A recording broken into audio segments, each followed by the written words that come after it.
Obviously, in a military submarine, you don't want your presence triggered unless you want it known.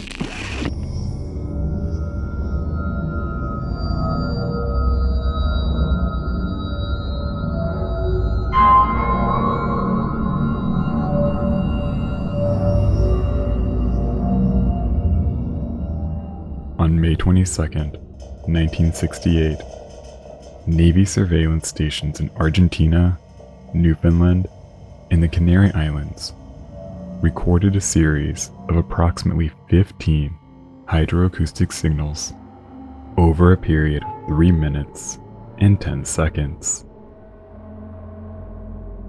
They originated approximately 400 nautical miles southwest of the Azores. The sounds were unique. Nothing like a typical seismic event or the normal undersea hum. It was a series of sharp, metallic bangs, like a ship violently ripping apart. While no one knew it at the time, these sounds marked the loss of a nuclear-powered submarine and the horrifying death of all 99 men on board.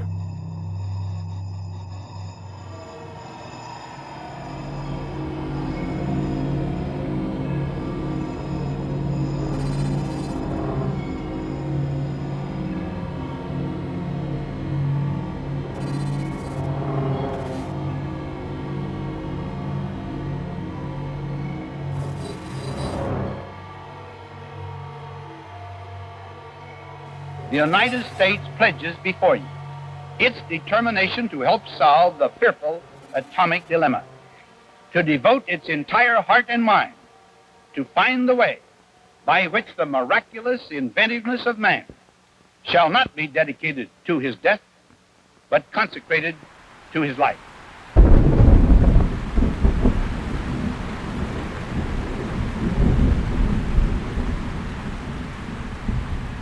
On the morning of Monday, May 27, 1968, a group of families gathered at the foot of Pier 22 off Hampton Boulevard in Norfolk, Virginia. The weather that day was grim as a brutal nor'easter bore down on the city. But Allie Brueggemann was undeterred.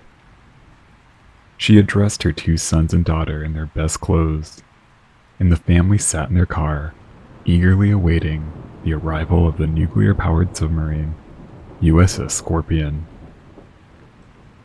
On board was her husband, machinist mate first class, James K. Brueggemann.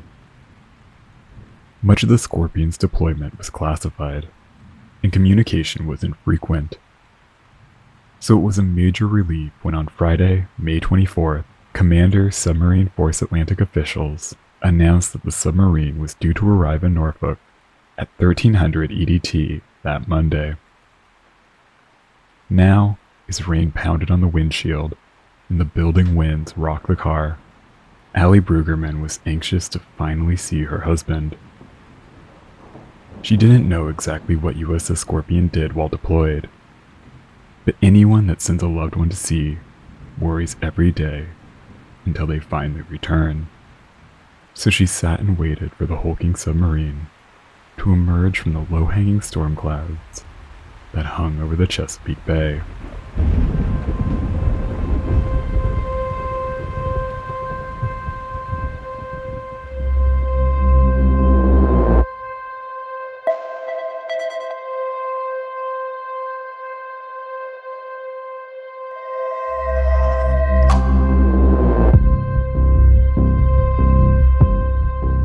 While by 1968, the nearly 8-year-old USS Scorpion was certainly showing her age, she once represented the latest in American nuclear-powered submarine technology. From German U-boats to American fleet submarines, both world wars demonstrated the deadly power of stealth attacks from beneath the sea. But even later iterations of World War II submarines like the American Tench class were primarily surface vessels that could only stay submerged up to 48 hours at a time and could only travel an anemic 2 knots while underwater. These limitations came from their diesel-electric power plants. Combustion engines needed oxygen and a way to exhaust fumes. Diesel engines were used to charge vast battery banks that then powered electric engines. But these diesel engines could only run on the surface, greatly limiting the power available while submerged. While it seemed crazy at the time, nuclear power was suggested as a solution to this problem as early as 1939 by the American physicist Ross Gunn.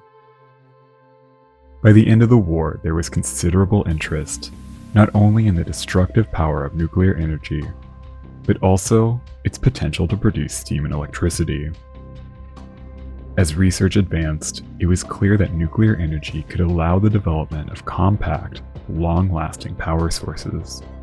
Even before the first nuclear reactor produced energy at the Argonne National Laboratory in Idaho in December 1951, the United States Congress already approved a conceptual design for a nuclear-powered submarine in July of that same year. Under the supervision of Captain, later Admiral Hyman G. Rickover, the United States Navy developed a pressurized water reactor for naval use. These reactors used enriched uranium oxide fuel and were cooled by ordinary water. The world's first nuclear-powered submarine, named USS Nautilus after the submarine in the Jules Verne novel 20,000 Leagues Under the Sea, was laid down on June 14, 1952 at General Dynamics Electric Boat Division in Groton, Connecticut, and commissioned on September 30, 1954. While the Nautilus immediately broke a number of records for her unparalleled undersea abilities and range facilitated by her nuclear power plant, she was the first of her kind and came with a number of limitations. Still, she proved that nuclear energy was a viable power source undersea and kicked off a series of new nuclear-powered submarines in the United States. By the end of the decade, the United States Navy began producing their second production run of nuclear-powered subs, called the Skipjack class. These new submarines marked a major change in hull design as nuclear power allowed significantly improved underwater capabilities. While previous hulls were designed to offer stability and speed on the surface, Skipjack-class submarines featured a new teardrop hull design for improved hydrodynamics underwater. While they could only achieve a modest 15 knot speed on the surface, this more than doubled to an incredible 33 knots while submerged. The third of these 6 new submarines would be named USS Scorpion.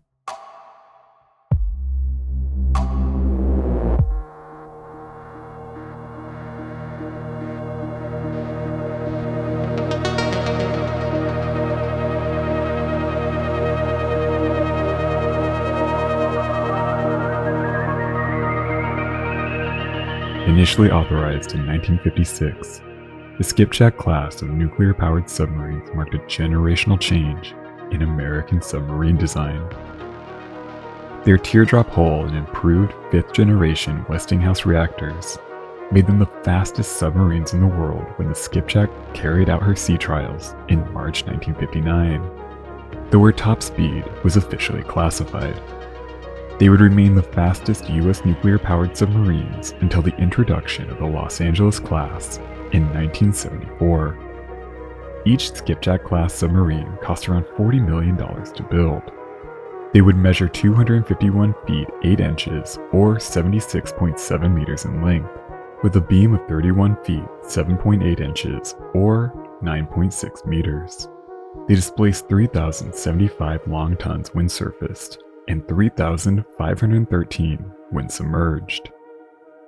Their 5th-generation nuclear reactors used heated water under high pressure to generate steam that would drive geared steam turbines.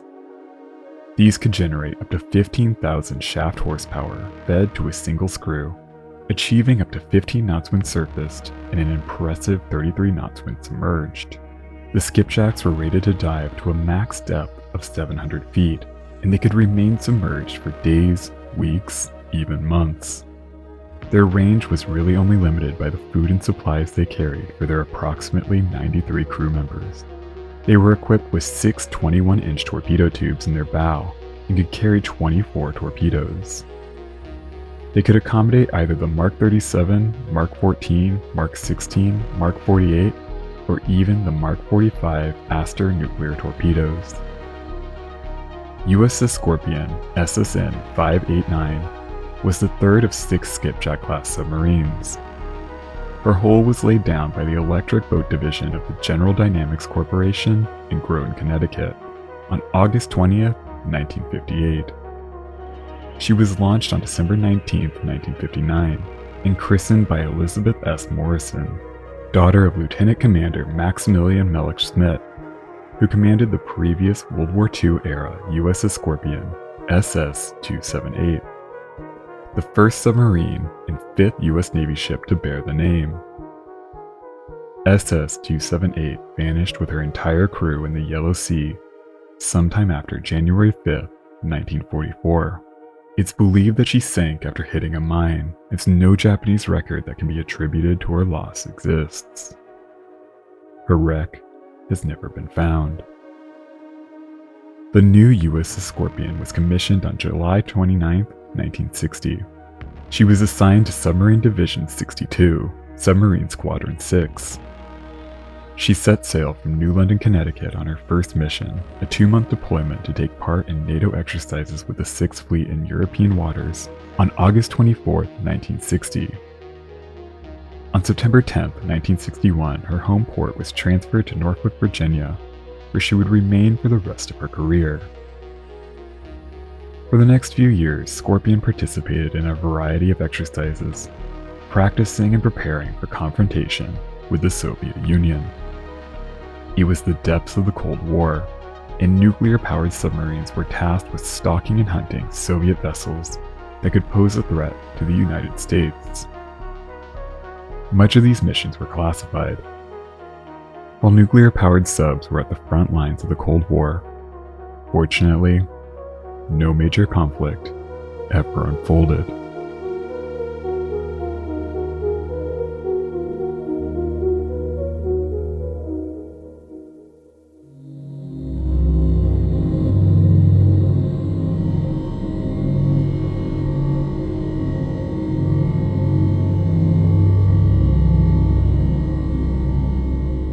On April 10, 1963, the United States Navy was rocked by the loss of USS Thresher and the 129 men on board.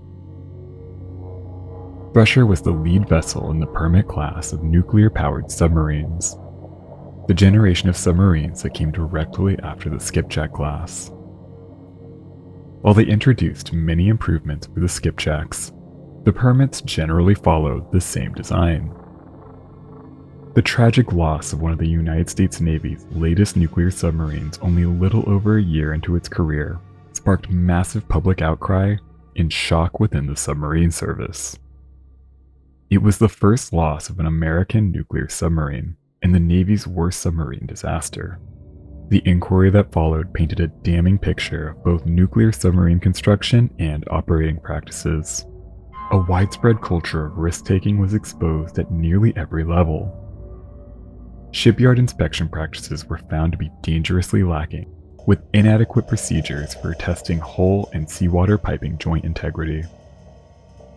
Worst of all, it was found that Thresher's main ballast blow system, an emergency system that forces air into the sub's ballast tanks in order to quickly surface, might have lacked sufficient power needed to operate, and might have even clogged with ice due to the rapid pressure changes as the submarine sank, rendering the critical life-saving equipment completely useless. The United States Navy was operating a fleet of expensive death traps. Something had to be done. In the wake of these damning findings, the United States Navy created what was called the Submarine Safety Program, or SubSafe for short. It was found that the overall design of the United States nuclear submarines was sound. The core issue came from poor maintenance and a handful of inadequate safety systems and procedures. The program produced a set of requirements for new submarines and modifications for current submarines in order to be certified subsafe. These included new emergency seawater shutoff valves and emergency blow systems, as well as several other new regulations. In response to these recommendations, USS Scorpion's deep dive was limited to just 500 feet, 200 less than what was originally intended. Her seawater and hydraulic piping, as well as her joints, were ordered inspected and replaced, a lengthy and expensive task. Her seawater shutoff valves and emergency blow system were also to be replaced and modified to allow better crew access during an emergency, a direct response to what is believed to have sunk the Thresher. USS Scorpion was nearing the end of her first major overhaul at the Charleston Naval Shipyard, which lasted from June 10, 1963 to April 28, 1964, when these new safety requirements were issued. While workers were able to assess and repair welds on her hull, the bulk of these modifications would have to wait. Unfortunately, subsafe coincided with a period of considerable strain on the United States Navy, both operationally and politically. The absurd demands of the Vietnam War, paired with the constant pressure to one-up the Soviet Union, left the United States naval fleet stretched thin. Unlike today, there was still some political pressure on the armed forces to operate efficiently and use tax dollars responsibly. The nuclear submarine program was enormously costly, and many of these submarines spent approximately 40% of their time in dry dock. It was found that implementing the subsafe safety requirements across the fleet would cost approximately $200 million to achieve full certification.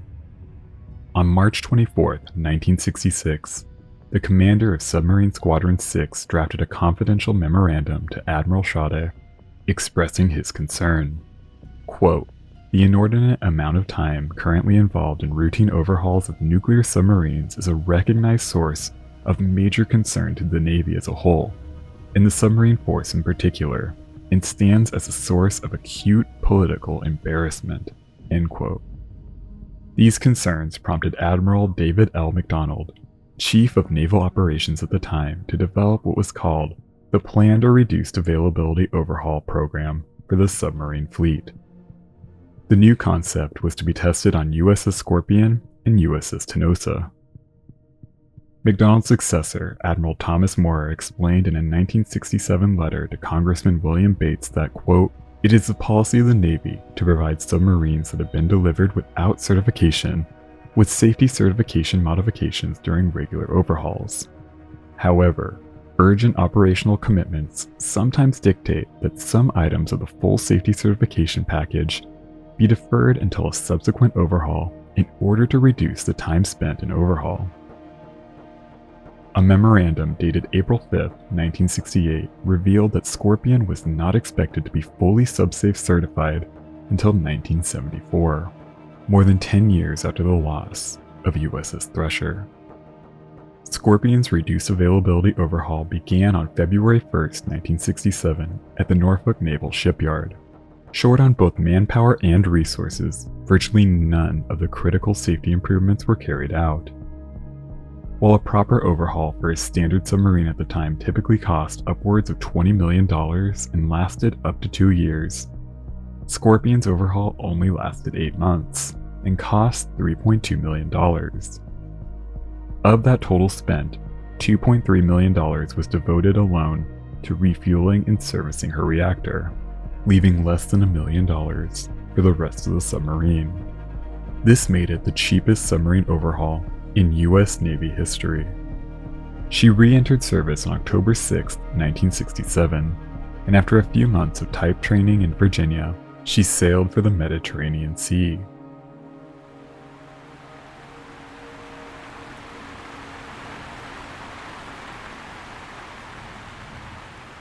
On Monday, May 27, 1968, the submarine tender Orion sat in the driving wind and rain moored at Pier 22, waiting for the Scorpion to arrive. Nearby, families sat anxiously, waiting for the arrival of their loved ones. Normally, as she approached, the Scorpion would surface off the Virginia Capes and contact Submarine Squadron 6, notifying them of their impending arrival. At first, Captain James C. Bell of the Orion, who was acting commander of Submarine Squadron 6 that day, didn't think much of the missed call. But by noon, his concern began to grow. Finally, at 12:40, Bella telephoned headquarters to tell them the Scorpion had failed to arrive or contact them by radio. This launched an intense effort to make contact. But these calls were met with silence. The nuclear-powered submarine USS Scorpion was missing.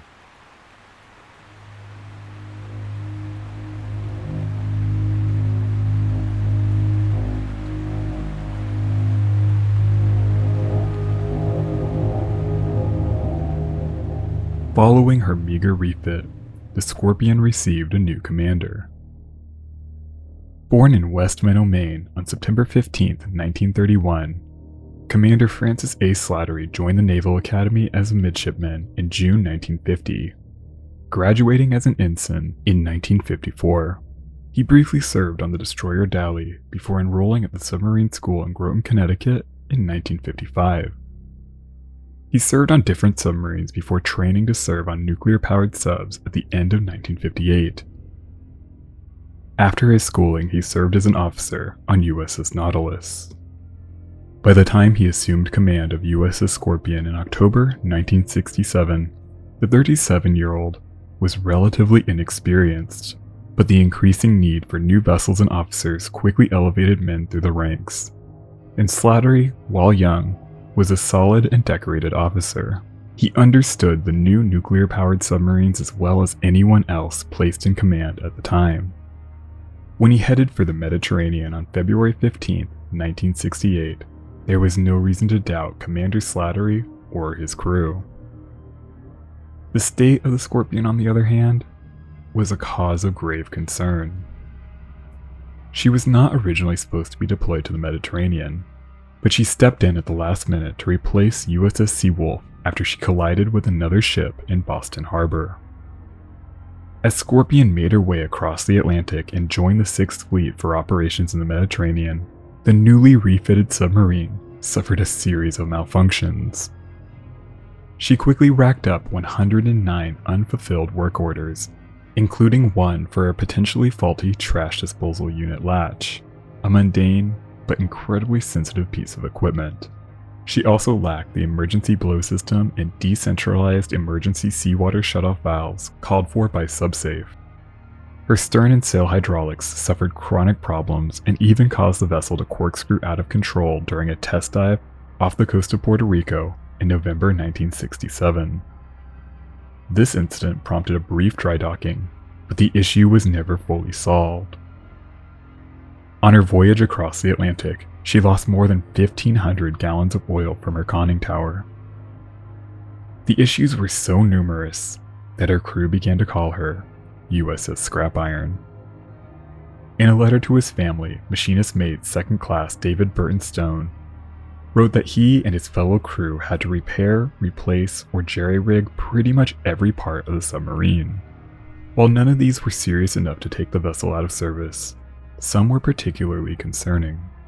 Her refrigeration units chronically leaked Freon to the point that the Scorpion had to request new Freon at nearly every port and every time they linked up with another Navy ship, just to keep these units running. In another incident, water leaked into her shore power connection, sparking a minor electrical fire in an escape trunk. Even more concerning, leaking valves and other issues with her hull restricted dive depth to just 300 feet, less than half of what the Scorpion was designed to achieve, and 200 feet less than what was required by SubSafe. In late 1965, an ultrasonic inspection found 317 defects inside the submarine's internal welds. Further examination was meant to be carried out during her 1967 overhaul, but this testing never took place. Commander Slattery was well aware of these problems. The situation was so dire that he drafted an emergency request for repairs on March 23, 1968, stating that, quote, "the hull was in a very poor state of preservation." Slattery ended his request with a dire warning, writing that, quote, delay of the work an additional year could seriously jeopardize the Scorpion's material readiness, end quote. Despite the warnings, USS Scorpion carried on. Her mission was typical for the time: monitor Soviet submarine activity. She arrived in the Mediterranean in the second week of March, and was greeted by a storm so rough that it rocked the sub even while she was submerged. But she seemed to weather the storm all right, though it seemed to have rattled the crew.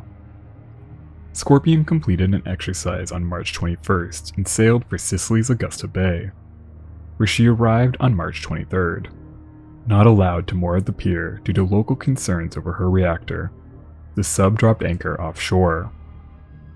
While the men were promised 3 days shore leave, many of them were so consumed with mounting repairs, they never even left the ship. In a letter to his family, machinist mate David Stone wrote about the most serious of these repairs. One of the ship's largest pumps threw a motor bearing. It was a serious problem, as Stone expressed in his letter, writing, quote, 75% of all the SSNs and 100% of the SSBNs would have gone to the shipyard for this issue. Stone cared for his ship, but he felt that newer ballistic missile submarines were better cared for by the higher-ups. In 3 days, the problem was fixed, but new problems quickly emerged. On May 27th, one of the ship's 4 air conditioning compressors blew. This was an issue that Stone and his crew could not fix. He wrote to his family, quote, hope the weather doesn't get too warm in the next few months. While Stone was measured in his complaints about the Scorpion, others were far more vocal. Just 1 day later, on March 28th, radioman First Class Daniel Pettery got an unexpected reprieve. After 12 months of petitioning to get off Scorpion, he was finally being transferred to USS Skipjack. It was no secret that Pettery was unhappy with the conditions on Scorpion. In the previous year, he even petitioned for a transfer to the US Army, willing to risk a more dangerous deployment to Vietnam and jeopardizing 17 years with the Navy, just to get off the submarine. He was adamant that the rest of the crew shared his concerns. Despite these criticisms, he did have kind words for Commander Slattery and the new executive officer, David Lloyd. He felt that the new leadership was having a positive impact on morale. Slattery even petitioned to keep Pettery on board. But to Pettery's relief, Sublent ordered his departure. He left the submarine later that day.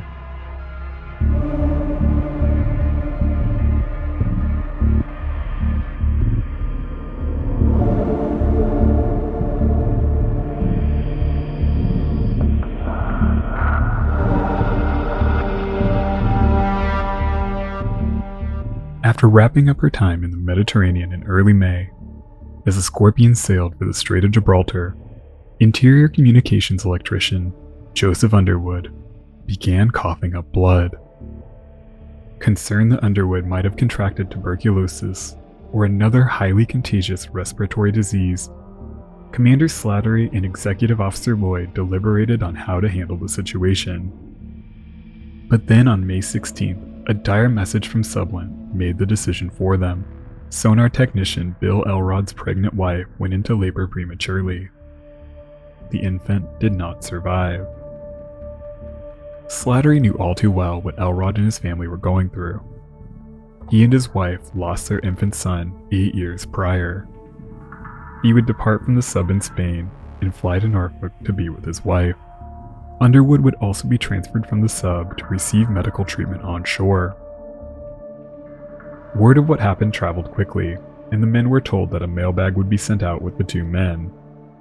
Many on board penned what would prove to be their final letters to their families.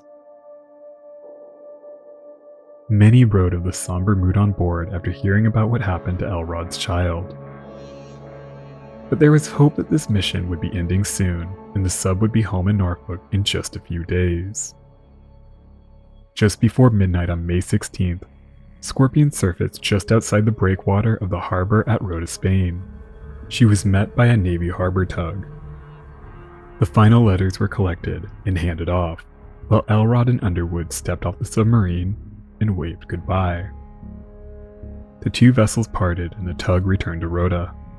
The Scorpion's crew unlocked and stowed her Fairwater running lights, closed and latched the Fairwater doors, and tightly sealed the hatch that led to her Fairwater trunk.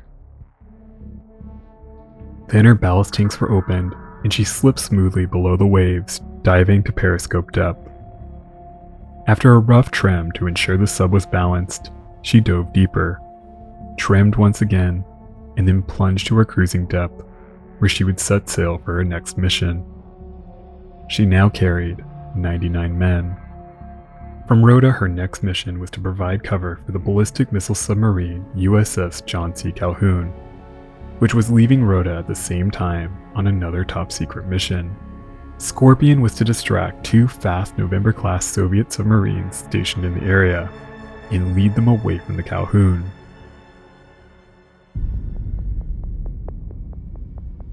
Once the mission was completed, she sailed for the Azores, where she was to monitor and gather intelligence on a Soviet task force that included a brand new Echo-class nuclear submarine. The mission was shrouded in secrecy and required complete electronic silence. Not much is known about this final mission, but after around 2 days, at 2300 hours on May 21st, her work was complete, and Scorpion was ready to sail home for Norfolk. She ascended to periscope depth and raised her antenna. After listening for some time to ensure that they were clear of shipping traffic and other dangers, Captain Slattery began sending out a series of messages to the naval station at Rota. USS Scorpion used the radio call sign Brandywine, but atmospheric interference made the transmissions difficult. Finally, contact was established with a Navy communication station in Neimarker, Greece. But the connection was lost several times. After 3.5 hours of back and forth, Scorpion finally managed to relay what she needed to. They gave their position, as well as several other updates. There was no indication that the sub was experiencing any mechanical issues or anything else that would jeopardize the mission. All seemed to be normal. They were the last messages ever received from USS Scorpion. She was scheduled to arrive in Norfolk, Virginia at 1300 hours on May 27, 1968. Over the coming days, a series of messages were sent to the submarine, some explicitly requesting a reply.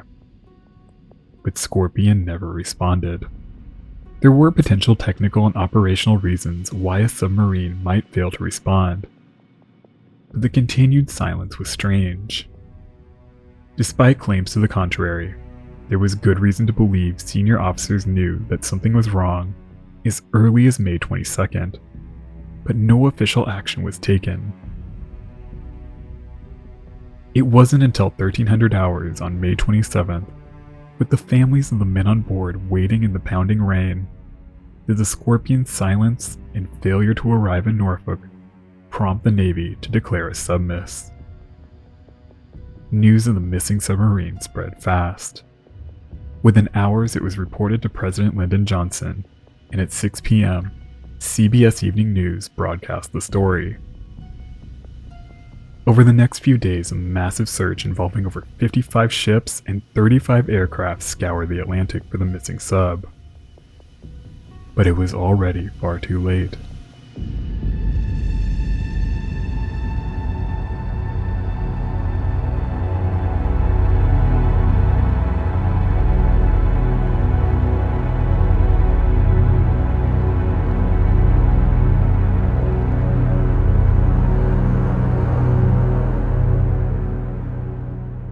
Not everyone who waited at Pier 22 on May 27th was unaware that the Scorpion hadn't been heard from since May 22nd. As the nor'easter raged, Radio Second Class Mike Hannon pulled up to the pier. He was horrified to see the families waiting in the storm.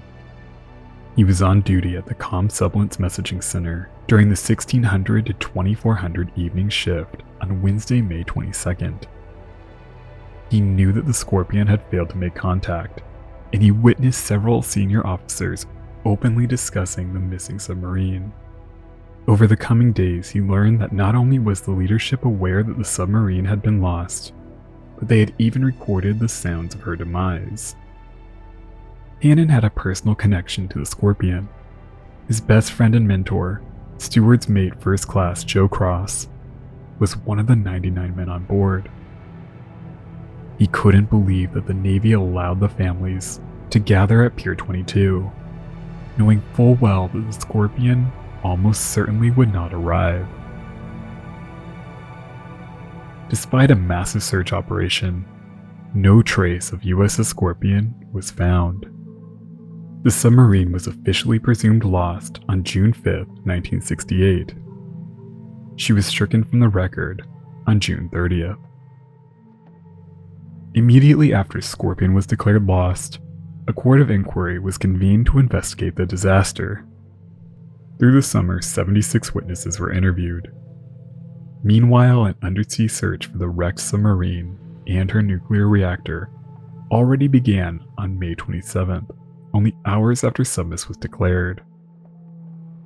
The team, led by investigator John Craven, director of the Navy's Deep Submergence Systems Project, immediately turned its attention to the Navy's then top-secret sound surveillance system, or SOSUS, in the Atlantic. They focused on a series of sounds recorded at two networks, one at Newfoundland and the other on the Canary Islands. Using these sounds, researchers were able to identify a 12 by 12 square mile area about 400 miles southwest of the Azores. The civilian-crewed research ship USS Miser, the same ship used to find the wreck of USS Thresher, arrived in the area on June 10th to begin searching for the Scorpion. Each day, the Miser dragged a 1,400-pound steel sled approximately 30 feet over the ocean floor, capturing images every 30 seconds with a 35mm camera using an ultra-wide 9.8mm lens. Finally, on Monday, October 28th, images from run number 75 revealed the shattered remains of the Scorpion's bow, laying on the ocean floor.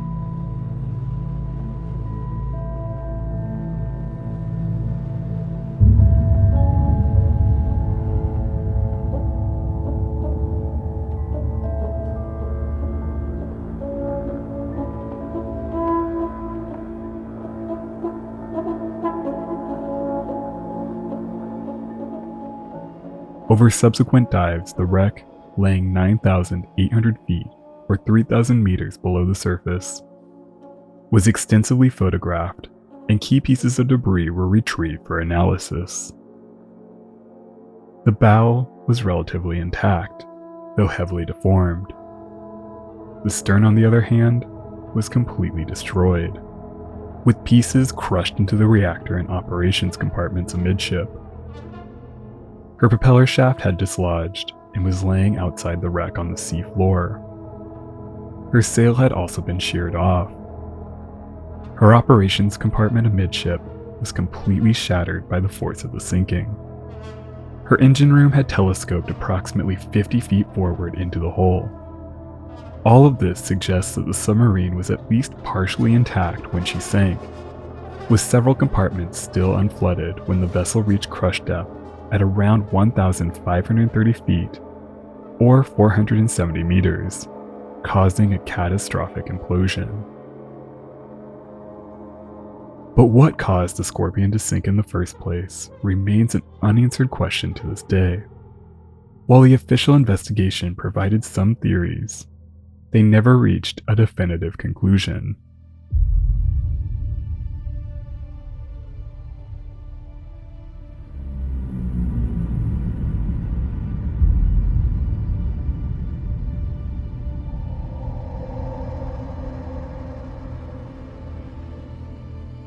'68 saw the loss of 4 separate submarines from 4 different countries. Only 2 months before the Scorpion was lost, the Soviet submarine K-129 vanished mysteriously in the Pacific, with all 98 hands on March 8, 1968. Since Scorpion was known to be gathering intelligence on a Soviet naval group shortly before she sank, many have suggested that she might have been intercepted or even targeted by an enemy submarine. The Navy found no evidence of a Soviet attack. The sounds recorded by sources did not match the sound signature that would have been produced by a torpedo hit. Furthermore, the Scorpion's wreck showed no signs of torpedo damage, and instead showed evidence of an internal explosion. The official investigation also found no evidence that would suggest sabotage. A popular theory among investigators was that one of Scorpion's own torpedoes doomed the submarine.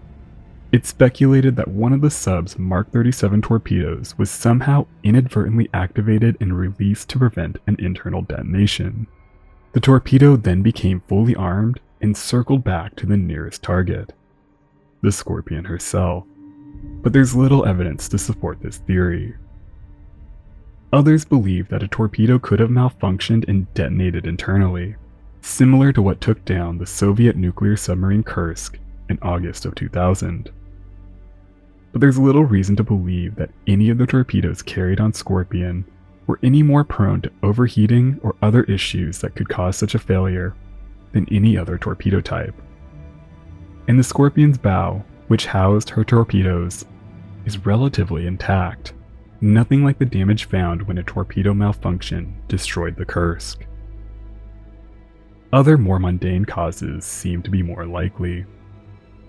One of the many outstanding work orders filed for the Scorpion before her loss was for the submarine's trash disposal unit, or TDU. During normal operations, submarines like the Scorpion were equipped with a vertical tube in or around her galley, used to dispose of trash and other waste. The submarine would ascend to periscope depth, and then once the TDU was properly secured, the valve would be opened to the sea, releasing what was inside.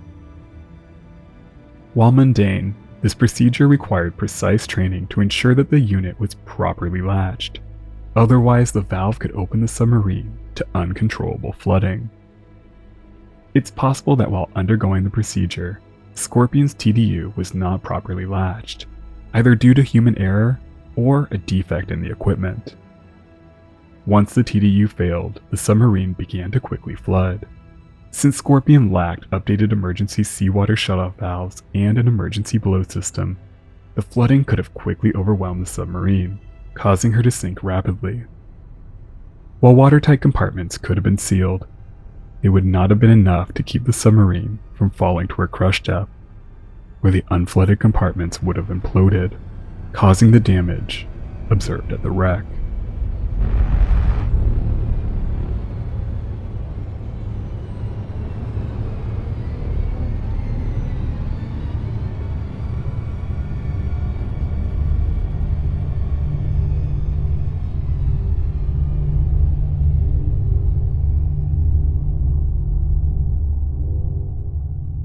On the 50th anniversary of the Scorpion's loss on May 22, 2018, acoustics expert Bruce Rule published an assessment positing that the Scorpion was lost due to a hydrogen explosion while charging her batteries.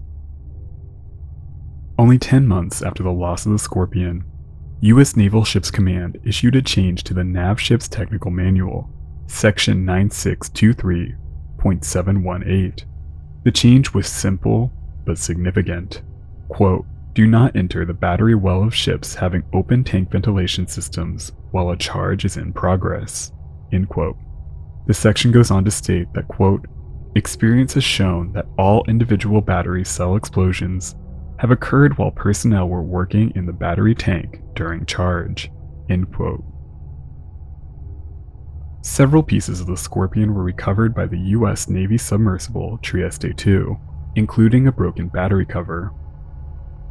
When analyzed, it was found that these pieces were covered in battery cell debris and showed signs that the battery covers were blown off. Battery cell debris was also found all over the Scorpion's wreck site. This suggests a violent explosion occurred before the batteries were submerged. The force of the blast was calculated at 10.2 to 13.6 bars, more than enough to kill anyone in the area.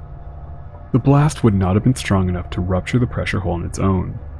but it would have been strong enough to create significant damage and cause flooding.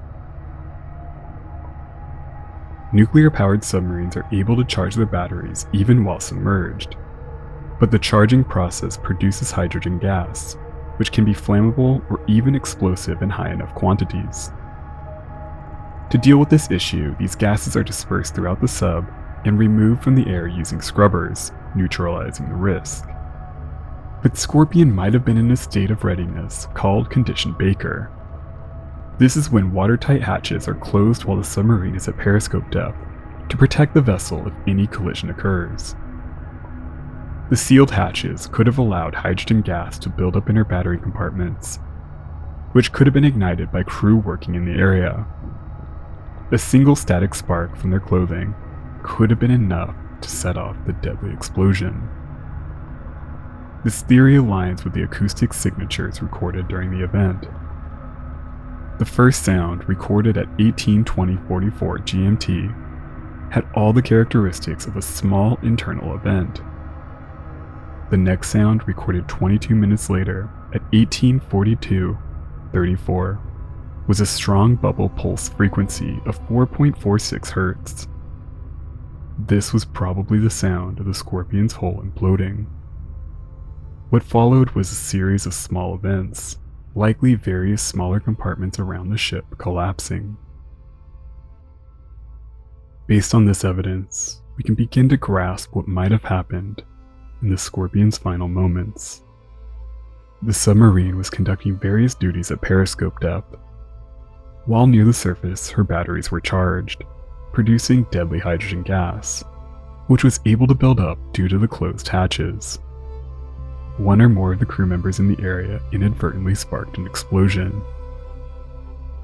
This would have only been strong enough to kill those in the immediate area, meaning that probably more than half of the crew survived. Those in the aft engine room were probably protected by the sealed watertight doors. The blast caused significant flooding. Without an updated decentralized emergency blow system required by SubSafe but not installed on the Scorpion, there was nothing the crew could do after the blast to reverse the flooding or surface the submarine. She quickly began to sink. Her crew could only wait as she fell deeper and deeper. Finally, 22 minutes after the initial explosion, at approximately 1,530 feet or 470 meters, the Scorpion reached her crush depth and imploded. The collapse occurred in just 37 milliseconds, faster than the blink of an eye. Those on board were crushed in an instant, but they had to spend 22 agonizing minutes waiting for the end.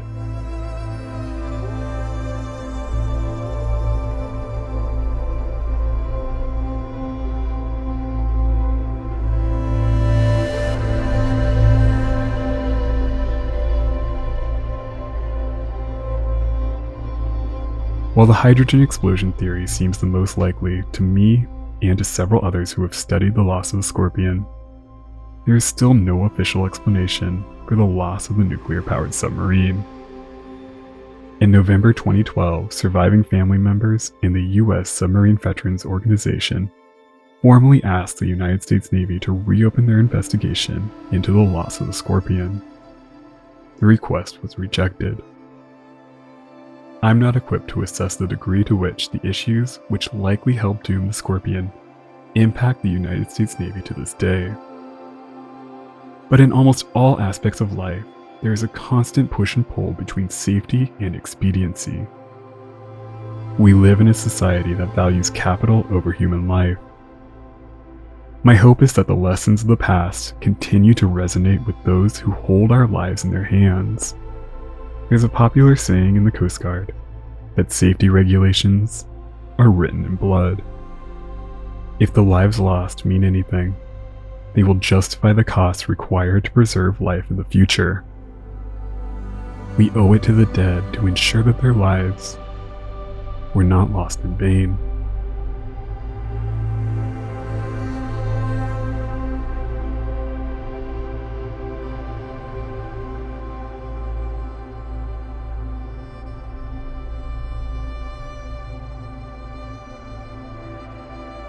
Thank you so much for watching.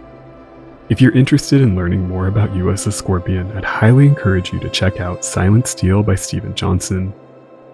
The book was a major source for this video, and does a fantastic job covering Scorpion and the men who worked on board.